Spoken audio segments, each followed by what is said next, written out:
Good morning to all of you. बेटा आप सभी कैसे हैं? आप देख रहे हैं बीपीजी कॉमर्स सॉल्यूशन पे अकाउंट क्लासेस। आज का जो टॉपिक है इशू ऑफ शेयर कैपिटल से बहुत ही ज़्यादा इम्पोर्टेंट एक टॉपिक है जो सीबीएसई बोर्ड में हमेशा 6 नंबर का क्वेश्चन आता है। इसका टॉपिक है प्रो रेटा अलॉटमेंट का। टॉपिक क्या कहता है कि हमारे पास में एप्लीकेशन के टाइम पे कुछ एक्स्ट्रा मनी आई होगी और वो एक्स्ट्रा मनी हमने उठा के अलॉटमेंट के लिए रख दी होगी। अब फ्यूचर में ऐसा हो सकता है कि कोई व्यक्ति आपका अलॉटमेंट का रुपया ना दे। अब आप उसके शेयर को फॉरफिट करेंगे। अब शेयर फॉरफिट करेंगे तो आपने एक चीज का ध्यान रखना है कि उस व्यक्ति ने डेफिनेटली थोड़े ज्यादा शेयर के लिए अप्लाई किया था, तो वो जो एक्स्ट्रा मनी है वो उस टाइम हमारे लिए एक बेनिफिट रहेगी जब हम उसके शेयर को फॉरफिट करेंगे। ठीक है, तो लाइक मान लीजिए किसी व्यक्ति ने 1000 शेयर पे आपकी 5 रुपये के हिसाब से अलॉटमेंट नहीं दी, तो इट्स मीन कि वो वहां पे 5000 रुपये आपके नहीं रिसीव हुए आपको किस टाइम पे अलॉटमेंट पे। लेकिन सपोज करें कि उसने अप्लाई 1200 शेयर्स के लिए किया था, तो इट्स मीन उसको अलॉट हुए 1000 और उसने अप्लाई किया था 1200 शेयर के लिए, तो इट्स मीन उसने 200 शेयर ज्यादा के लिए अप्लाई किया था, तो उस पे एप्लीकेशन के हिसाब से ज्यादा मनी आई हुई थी। क्लियर है? अब मान लीजिए एप्लीकेशन आपकी 3 रुपए के हिसाब से, तो 200 शेयर पे 3 रुपया एप्लीकेशन के हिसाब से आपको 600 रुपये वहां पे एडवांस में मिले हुए थे एक्स्ट्रा। तो उसने अलॉटमेंट का आपका कितना नहीं दिया, 1000 शेयर पे 5 के हिसाब से 5000, लेकिन उस पे पहले से ही आपके 600 रुपये एडवांस में आए हुए हैं, तो वो भी तो आपके लिए बेनिफिट हो गया। तो इट्स मीन कि आपके पास में अलॉटमेंट पे एक्चुअल में कितना रिसीव नहीं हुआ, 5000 में से 600 जो एडवांस आ चुके हैं, तो 4400 आपके पास बचा, तो इट्स मीन 4400 आपको रिसीव नहीं हुआ है। तो ये एक टॉपिक है, इसको प्रैक्टिकल वे में हम आज जो है करना सीखेंगे। तो सबसे पहले क्वेश्चन अपने स्क्रीन पे देखिए। कह रहे दिल्ली क्लॉथ मिल्स का एक क्वेश्चन है कि उसने 10,000 के लिए एप्लीकेशन इनवाइट की है, 100 ईच का शेयर है, 10% प्रीमियम पे भी है। एप्लीकेशन 50 है, अलॉटमेंट 35 है, उसी में प्रीमियम भी है, और 25 जो है वो कॉल के लिए है। अब जो एप्लीकेशन है वो 15,000 मतलब 5000 ज्यादा के लिए रिसीव हो गई है। 2500 शेयर्स को तो हमने रिटर्न ही कर दिया कि हम उनको कुछ नहीं दे सकते हैं, तो बाकियों को प्रोरेट बेस पे हमने जो है एडजस्ट किया है। वेल डन, पहली चीज हो गई है। अब कह रहे हैं कि एक मिस्टर ए है जिसको अलॉट हुए हैं 400 शेयर, उसने आपकी अलॉटमेंट की मनी नहीं दी है, हमने उनके शेयर फॉरफिट करे और यही शेयर 105 पर शेयर पे इशू कर दिए। तो क्वेश्चन को हम करना स्टार्ट करते हैं। सबसे पहले आप लोग जो है एक वो टेबल जो मैंने ओवर सब्सक्रिप्शन के टाइम पे आपको सिखाई थी, एक तरफ आप लीजिए इशू, एक तरफ लीजिए आप अप्लाई। आपने इशू किए हैं 10,000 शेयर, पब्लिक ने अप्लाई किया 15,000 शेयर के लिए, है ना, और हमने 2500 शेयर्स वालों को तो दिया है जीरो, कोई भी रुपया नहीं दिया है, तो बच गए बेटा यहाँ पे 12,500 शेयर होल्डर, और उनको हमने कितने अलॉट किया बेटा, 10,000 शेयर्स अलॉट किए हैं। क्लियर है? तो अब आपके पास सबसे पहले बैंक में रुपया आएगा एप्लीकेशन का, तो आप एंट्री करेंगे bank account debit to equity share application. तो आपके पास में एप्लीकेशन का जो रुपया है वो 15,000 के हिसाब से आएगा। ओवर सब्सक्रिप्शन की आप एक बार वीडियो जरूर देख लीजिएगा। तो 15,000 शेयर पे आपके पास जो एप्लीकेशन है वो 50 रुपीज के हिसाब से है। तो यहाँ पे बेटा 7,50,000 जो है वो यहाँ पे हो गया 7,50,000 रुपीज। क्लियर है? तो ये एंट्री हमने सबसे पहले यहाँ पे पास करी। अब हमें क्या करना है, इक्विटी शेयर एप्लीकेशन जो है, equity share application account debit, इसको कन्वर्ट करना है इक्विटी शेयर कैपिटल में। अब देखिए आपके पास में रुपया 7,50,000 आया है, लेकिन आप शेयर्स किसको देंगे, 10,000 शेयर वालों को। तो 10,000 शेयर पे 50 के हिसाब से 5 लाख रुपीज जो है वो यहाँ पे आपके पास में कैपिटल में जाएंगे। यहाँ तक बात आपको क्लियर है? अब कुछ रुपया बैंक से वापस कर दिया जाएगा। कौन सा रुपया बैंक से वापस कर रहे बेटा, 2500 को जीरो दे रहे हो, तो 2500 शेयर पे 50 रुपीज के हिसाब से 1,25,000 रुपीज जो है वो आप लोग बैंक से वापस कर देंगे। और कुछ रुपया आप जो है इक्विटी शेयर अलॉटमेंट पे एडवांस में एडजस्ट कर देंगे। तो इक्विटी शेयर अलॉटमेंट पे बेटा कितना रुपया चला जाएगा, 12,500 वालों को आप 10,000 शेयर दे रहे हैं, तो 2,500 शेयर पे 50 एप्लीकेशन के हिसाब से 1,25,000 जो है वो आप एडजस्ट कर देंगे अलॉटमेंट के टाइम पे एडवांस में। क्लियर है? तो यहाँ पे बेटा आप लोगों की एंट्री कंप्लीट हो गई है, कहाँ तक की आपकी एप्लीकेशन की। उसके बाद में अब आप लोगों ने सेकंड एंट्री करनी है अलॉटमेंट के लिए। तो आपको ड्यू की एंट्री करेंगे अलॉटमेंट की, कि equity share allotment account debit to equity share capital. तो अब आपको इक्विटी शेयर जो अलॉटमेंट है उस पर 10,000 शेयर पे ही रुपया चाहिए बेटा, याद रखना 15,000 पे सिर्फ एक बार रुपया आएगा बैंक टू एप्लीकेशन में, उसके बाद हमेशा कैपिटल 10,000 के हिसाब से रहेगी। तो 10,000 पे 35 के हिसाब से, इवन उसमें सिक्योरिटी प्रीमियम भी है तो सिक्योरिटी प्रीमियम अकाउंट ऑल्सो भी क्रेडिट यहाँ पे किया जाएगा। तो आपके पास अलॉटमेंट में जो है बेटा 35 के हिसाब से 10,000 शेयर पे 3,50,000 रुपीज जो है आप लोग कॉल करेंगे। और आपको जो यहाँ पे कैपिटल में डालना है 10,000 पे 25 के हिसाब से 2,50,000 रुपीज।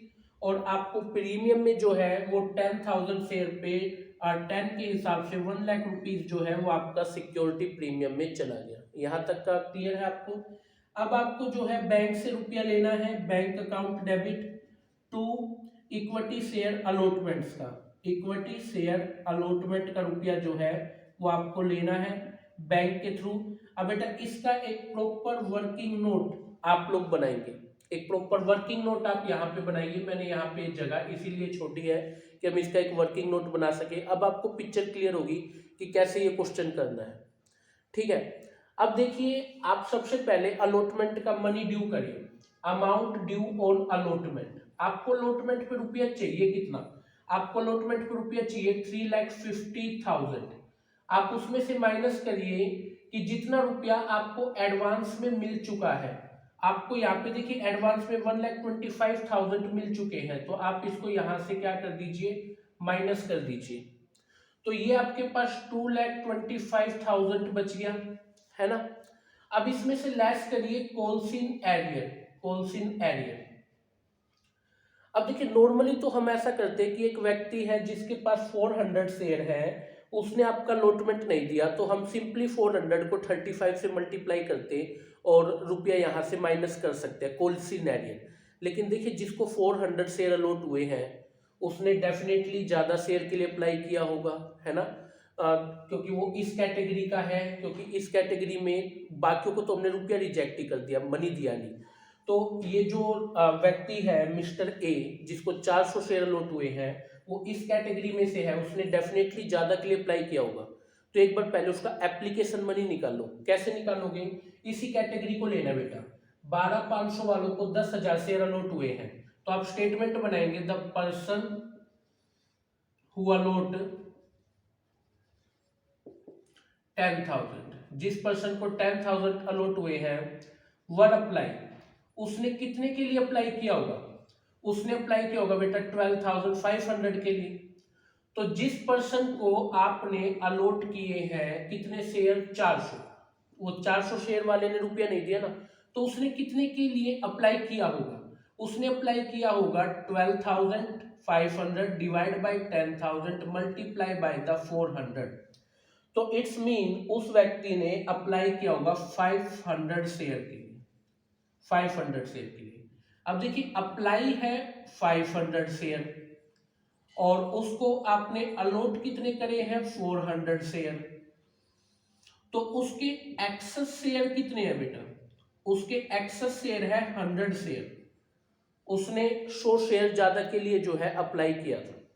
तो उसकी एक्सेस मनी कितनी है, उसकी एक्सेस मनी है 100 शेयर पे आपके पास अप्लाई के हिसाब से उसने रुपया भेजा होगा ना, अप्लाई 50 है तो 100 शेयर पे 50 रुपए के हिसाब से 5,000 रुपया उसने एक्स्ट्रा रुपया जो है आप लोगों को दिया है। 5,000 रुपया एक्स्ट्रा दिया है उसने आपको, समझ रहे हैं यहाँ पे। अब उसके बाद में आप लिखिए कि मिस्टर ए से money note receive, money note receive mister A की कितनी मनी रिसीव आपको नहीं हुई, आपको मिस्टर ए की 400 शेयर पे 35 के हिसाब से, क्योंकि उसके पास तो 400 शेयर थे ना, तो 35 के हिसाब से 14,000, कितना हो गया बेटा 14,000 रिसीव नहीं हुआ। उस 14,000 में से माइनस कर दीजिए कि एक्सेस मनी, उससे एक्स्ट्रा मनी कितनी मिल चुकी है आपको 5,000 रुपए की, तो इट्स मीन यहाँ पे 9,000, कितना हो गया बेटा 9,000। तो आपके पास में कॉल्स इन एरियर में कितना रह गया है 9,000।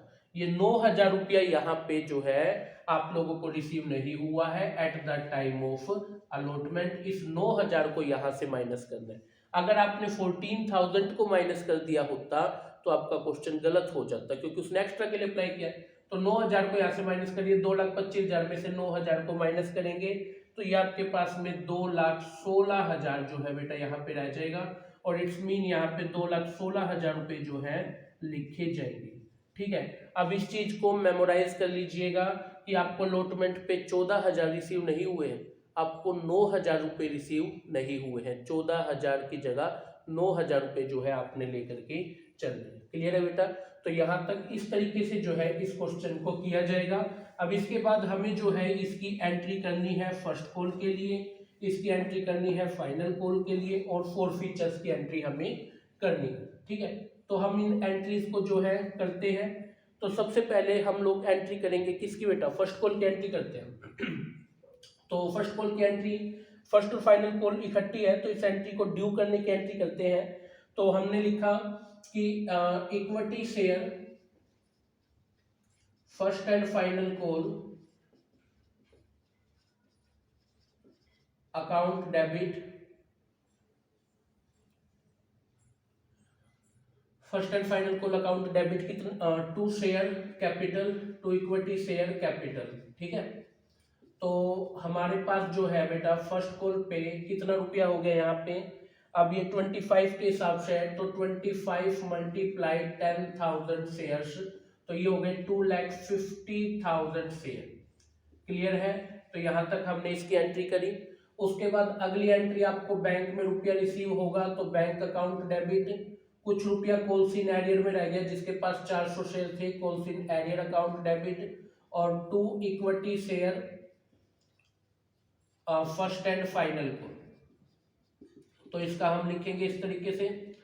तो ये आप लोगों ने किया, तो आपके पास आना तो चाहिए था 2,50,000, लेकिन जिसके पास में 400 शेयर है उसने 25 के हिसाब से 10,000 की कॉल भी नहीं दी है, तो इट्स मीन आपको 2,40,000 रुपीज जो है रिसीव हुए। अब कोई बच्चा पूछे कि सर आपने इस पे क्यों नहीं किया वो वाला सारा केस जो अलॉटमेंट पे किया, क्योंकि देखिए एक्स्ट्रा मनी जो है मिस्टर ए की सिर्फ अलॉटमेंट पे थी, कॉल पे तो थी नहीं। अगर कॉल पे होती एक्स्ट्रा मनी तो डेफिनेटली कॉल पे भी वही केस किया जाता, वो एक्स्ट्रा मनी निकाली जाती और कुछ कॉल पे एडजस्ट की जाती, लेकिन अब नहीं की जाएगी। क्लियर है? समझ गए आप इस चीज को? तो इस तरीके से आपकी फर्स्ट एंड फाइनल कॉल यहाँ पे पूरी होती है। अब हम जो मिस्टर राम है, मिस्टर ए है, उनके शेयर को फॉरफिट कर लेते हैं। तो शेयर फॉरफिट की एंट्री क्या होगी, share capital account debit, share capital account debit. Clear है? और देखो सिक्योरिटी प्रीमियम पे था तो सिक्योरिटी प्रीमियम अकाउंट ऑल्सो भी डेबिटेड। 2 शेयर अलॉटमेंट नहीं आई तो 2 share allotment account, security share first and final call नहीं आई तो 2 share first and final call, है ना, और 2 शेयर फॉरफीचर में रुपया चला जाएगा। क्लियर है? समझ पा रहे हैं? तो शेयर कैपिटल को कितने से डेबिट करें, 400 शेयर 100 रुपए का एक 40,000 से कर सकते हैं। सिक्योरिटी प्रीमियम पे 400 शेयर है, 400 शेयर पे 10 रुपए का प्रीमियम है, तो ये आपके पास 4,000 हो गया। क्लियर है?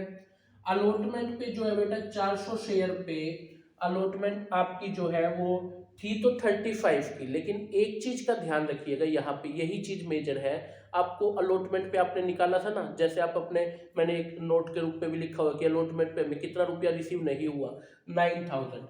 तो याद रखिए यहाँ पे 9000 ही लिखना है। गलती से भी 400 मल्टीप्लाई 35 करके 14,000 मत लिख देना, गलत हो जाएगा। फर्स्ट कॉल पे कितना नहीं आया है, 10,400 मल्टीप्लाई बाय द आपके 25 से, ठीक है। और फोर फीचर में कितना गया, अब आपने ना फोर फीचर का निकालने के लिए डेबिट क्रेडिट का नियम लगाना है। 40 + 4,000 44,000, और ये 44,000 में से आपने 19,000 को माइनस कर देना है, तो ये आपके पास में 25,000 बचता है। तो ये 25,000 जो है यहाँ पे आपने लिखना है, क्लियर है। और फिर इन्हीं शेयर को कंपनी ने 105 पर शेयर पर इशू कर दिया, तो आपके पास में बैंक में रुपया आएगा, तो bank account debit to share capital में, और टू लिखा जाएगा security premium, to security premium. समझ रहे इस चीज को। तो आपने 400 शेयर जो है बेटा 105 के हिसाब से इशू करेगा, तो इट्स मीन आपके पास जो बैंक में रुपया आएगा वो आया है 42,000, क्लियर है। 400 मल्टीप्लाई 105। शेयर कैपिटल तो बेटा 100 रुपये के हिसाब से जाएगी, मतलब 40,000 को, और सिक्योरिटी प्रीमियम में 400 मल्टीप्लाई बाय द 5, मतलब कि 2000 जो है वो चला जाएगा सिक्योरिटी प्रीमियम में, क्लियर है। और इन द एंड हम जो है शेयर फोर फीचर का रुपया है, equity share forfeiture account debit to share capital reserve, ठीक है। तो हम ये रुपया जो है कैपिटल रिजर्व में डाल देंगे, और टू कैपिटल रिजर्व होगा, शेयर नहीं। तो कितना रुपया हमारे पास 25,000 है ना, डिस्काउंट कोई दिया ही नहीं, तो पूरा का पूरा 25,000 जो है वो कन्वर्ट कर दिया जाएगा कैपिटल रिजर्व में। और इस तरीके से जो है बेटा ये क्वेश्चन पूरा कर दिया जाएगा। 6 नंबर के हिसाब से ये क्वेश्चन काफ़ी इम्पोर्टेंट रहेगा, ठीक है बेटा। मिलते हैं नेक्स्ट क्लास में कुछ इसी टाइप के क्वेश्चन के साथ।